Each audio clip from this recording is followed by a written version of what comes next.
The story opened with Matthew, a perpetually single young man, deeply absorbed in finishing his first novel, titled Someone from Behind. He was a struggling orphan, dreaming of becoming a renowned writer. His greatest hope was that his novel would be accepted by a publisher, transforming his life and financial situation. Day after day, he worked as a daily laborer, assisting with a cargo truck. His job involved the endless task of loading and unloading all sorts of goods, from food and clothing to restaurant waste, and sometimes even moving college students' belongings. One day, while making a delivery to a university campus, Matthew coincidentally spotted a famous novelist giving a seminar to literature students. The writer, Alice, appeared young and beautiful. Matthew immediately felt an attraction. It was a clear case of love at first sight. However, as he was enjoying gazing at Alice, his friend abruptly snapped him back to reality, reminding Matthew that they were just common laborers. Matthew then shrugged it off and went back to work. Days later, Matthew received the long-awaited reply from the publisher. Unfortunately, his novel was rejected, crushing his hopes in a matter of seconds. Undeterred, he called the publisher to ask which parts of his writing were unappealing. He hoped to revise his novel, but the call was immediately disconnected. The very next day, Matthew was back at work, assigned to clean an apartment. Its elderly tenant had passed away 2 days prior. The apartment owner explained that the old man had rented the place for 35 years, living alone without any family, and no one had ever visited him. They were instructed to take some furniture to a charity, while the remaining items should just be thrown away. Inside the old man's bedroom, Matthew saw it was filled with books, newspapers, and various other odds and ends. This clearly indicated the deceased had been fond of reading and writing. Matthew quickly began putting the items into plastic bags. He discovered the late old man's name was Leon. He also found a photo of a young Leon, who was once a soldier and had fought in Algeria. Suddenly, a dusty, leather-bound book tumbled from the top of a cabinet, startling him. Curious, he opened it. It turned out to be Leon's personal diary from his time as a French soldier in Algeria. Matthew immediately recognized the exceptional quality of the writing. It vividly recounted Leon's life, from his first kill to his profound anxieties on the battlefields of Africa. Back at home, Matthew still struggled to write a new novel. He couldn't figure out how to create a story that could truly move readers. Then, an idea sparked. He would write a novel based on Leon's diary. It chronicled Leon's life as a soldier, describing a terrifying atmosphere where the sky turned dark, hands were red with sin, and how he wrestled between harsh orders and his own conscience, especially as women and children also became victims in that Algerian conflict. After days of rewriting Leon's story, carefully changing the original character names, the novel was finally complete.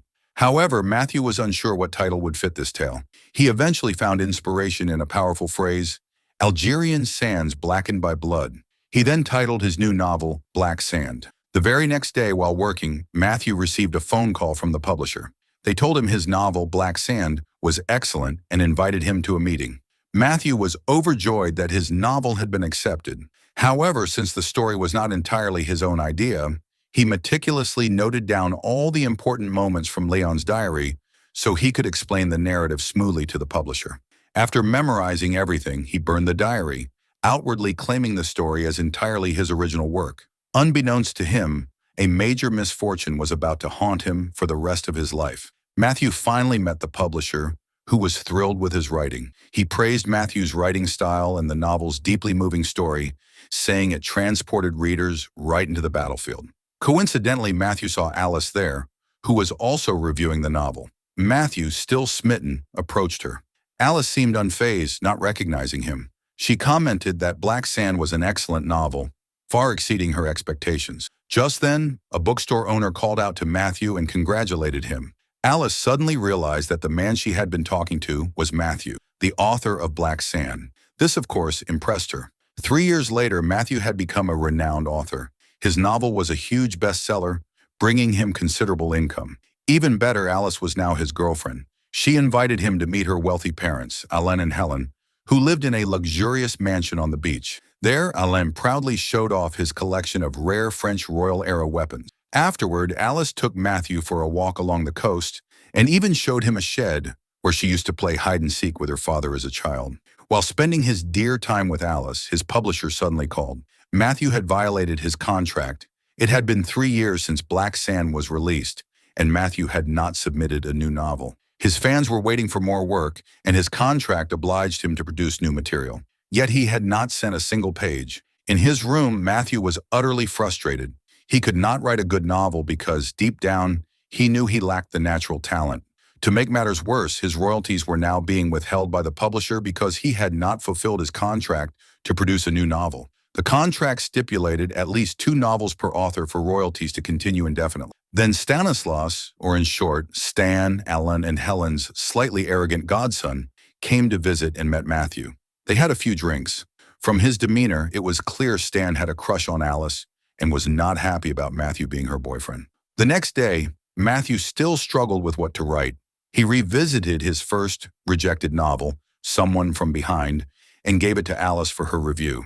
He didn't tell her it was his own work, instead claiming the publisher had sent it to him for review and, feigning busyness, asked Alice to read it to gauge her reaction. Shortly after, Stan arrived and chatted with Matthew. Stan boasted about his extensive knowledge of Algeria, where his father had served, and expressed his awe that Matthew, despite never having been there, could write such a detailed and atmospheric account of the war in Black Sand. However, Stan consistently sought weaknesses to corner Matthew, even remarking that Alice's standards for an ideal man were very high, which made Matthew uncomfortable. That evening, Alice told Matthew that the writing he'd given her was terrible. She couldn't even finish it because it was so uninteresting, and she was certain no publisher would accept such a novel. Matthew silently seethed, disappointed with himself. Days passed. At breakfast, Matthew received a call from the bank. His credit card had exceeded its limit, and they demanded immediate payment.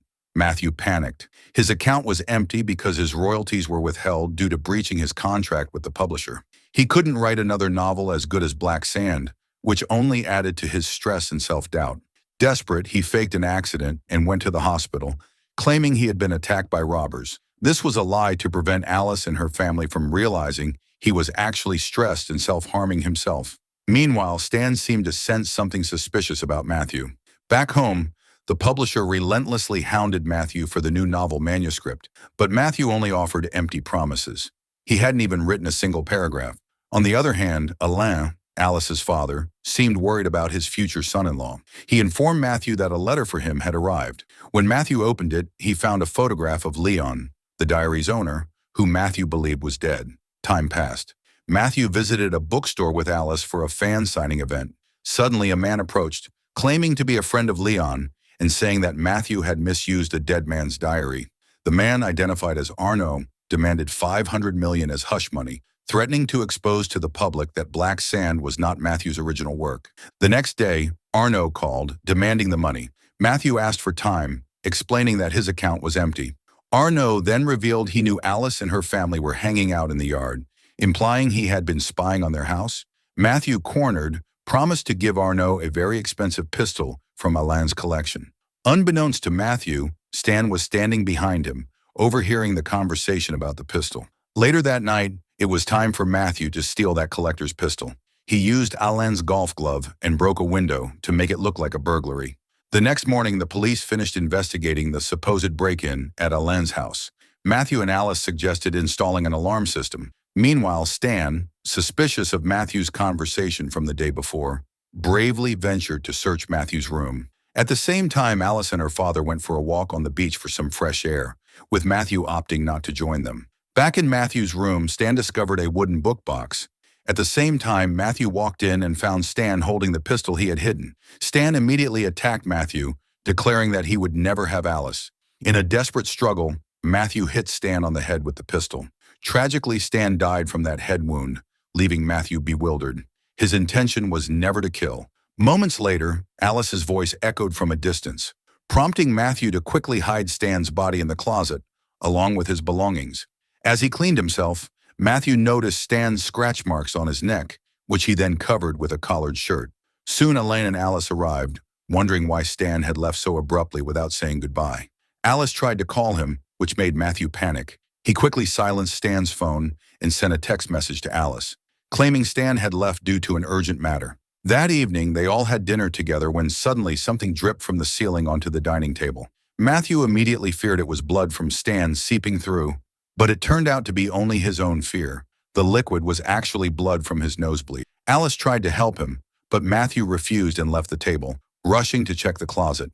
To his relief, there was no red liquid leaking or pooling on the floor. Shortly after, Alice came to check on Matthew, bringing her dog. The dog began barking intensely at the closet door, which angered Matthew slightly, and he told Alice to leave immediately.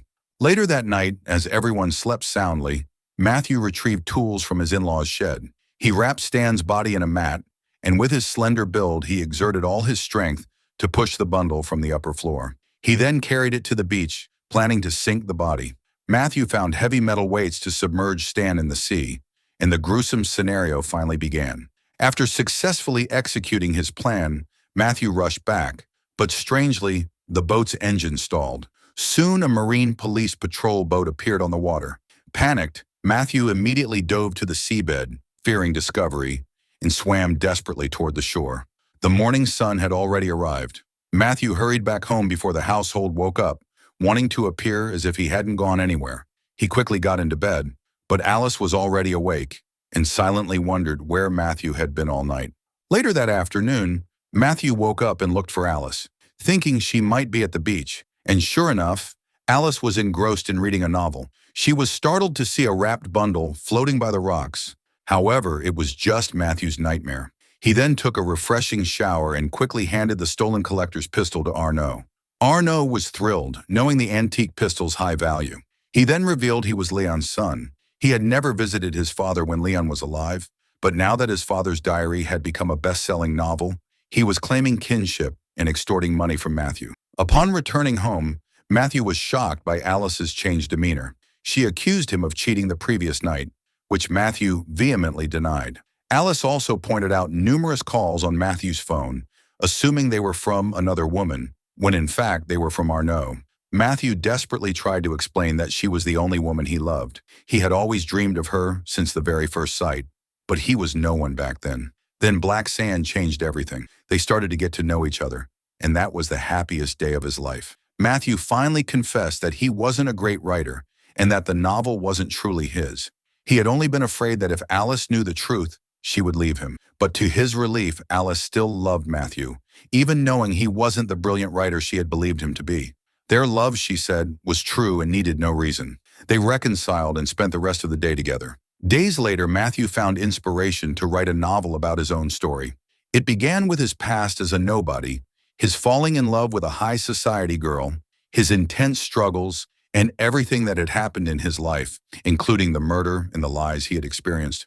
Of course, he changed all the character names so Alice and everyone else wouldn't suspect it was his real story.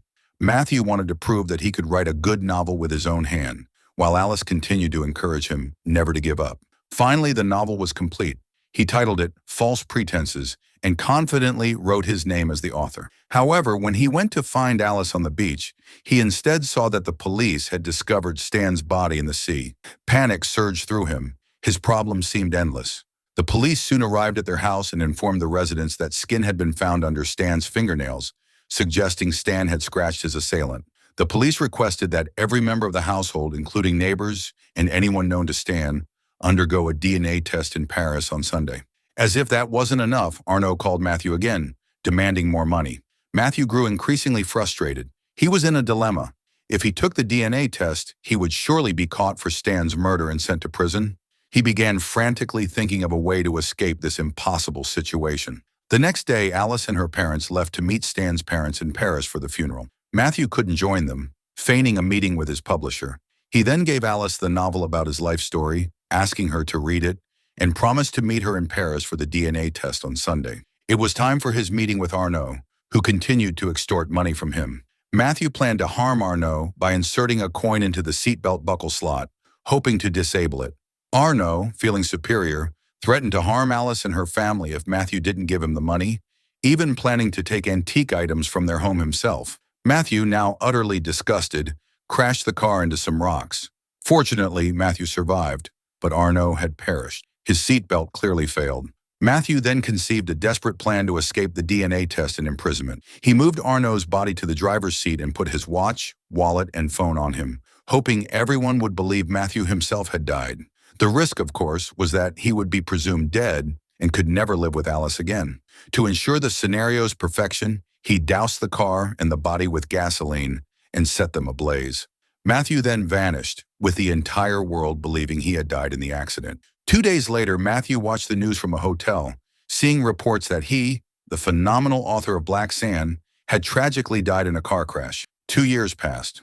Matthew had reverted to his old self, working as a junk hauler. He had come to terms with the fact that he was not a great writer and that this was perhaps his true fate.